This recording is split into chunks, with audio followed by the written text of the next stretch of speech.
Ni Hot News TV niba bikomeje kugenda bisohoka mu bitangazamakuru hirya no hino mu Rwanda, muri Afrika no mu yindi migabane itandukanye.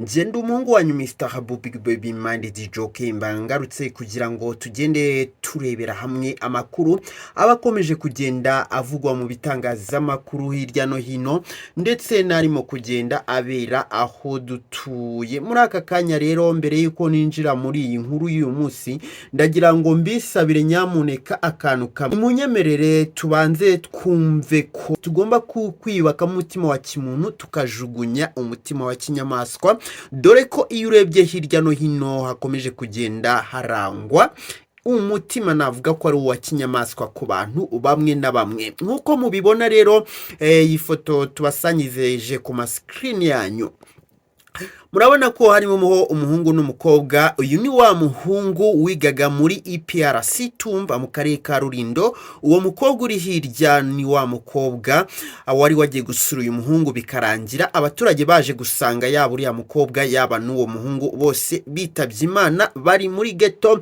Amakuru akavuga yuko rero icyatumye uyu muhungu yica uyu mukobwa ari uko bishoboka ko hari icyo batumvikanyeho, hanyuma batakumvikana, uyu muhungu agahita afata icyemezo cyo kwica uwo mukobwa. Nk'uko byatangajwe n'urwego rw'igihugu rw'ubugenzacyaha RIB, hari hatangiye kugenda hahwihwiswa byinshi, ariko noneho iperereza ryakozwe nuko ryagaragaje yuko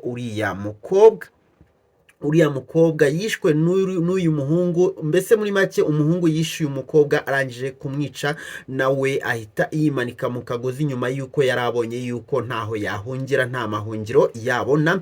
Aba bombi rero bakaba baturukaga mu karere ka Musanze. Andi makuru twabonye mu bitangazamakuru bimwe na bimwe nuko uyu mukobwa ngo yaje gusura uyu muhungu avuye i Kigali muri stage, aho bari bamwohereje gukorera stage. Urumva ko ni ibintu biteye agahinda, ariko se nkibaza ngo ninde uwabwiye abantu ko kwica umuntu harimo igisubizo cyakemura ibibazo ufitanye na runaka, harimo igisubizo cyatuma kuba utumvikanye na runaka byatuma mwumvikana.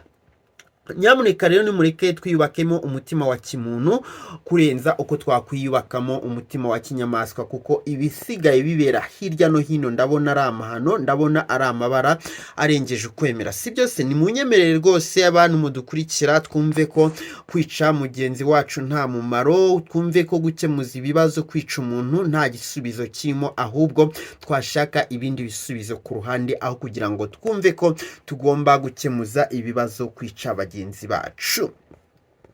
Uyu mukobwa rero yitwa Samantha, mu gihe umuhungu yitwaga Angelo.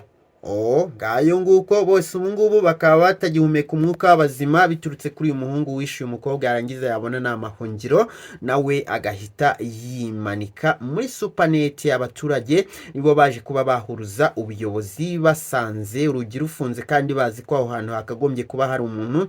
Bakomanze wapi, basanga urugi rufungiyemo imbere, dore ko ghetto y'uyu muhungu yari iri inyuma y'icyo kigo. Hanyuma bahamagaza ubuyobozi, buraza bari bwo bwica urwo rugi. Bagezemo basanga umuhungu yapfuye yimanitse mu kagozi, ndetse umukobwa waryamye hasi yarangije kwitaba Imana. Ngayo nguko rero, ndabakunda cyane, ariko mwumve ko rwose kwica umugenzi wawe nta gisubizo kirimo, nta gisubizo cyakemura ibibazo mufitanye. Ndabakunda cyane. Mwibuke gukora subscribe cyangwa sabone kugira ngo mujye mubasha kubona amakuru yacu tugenda tubagezaho umunsi ku wundi.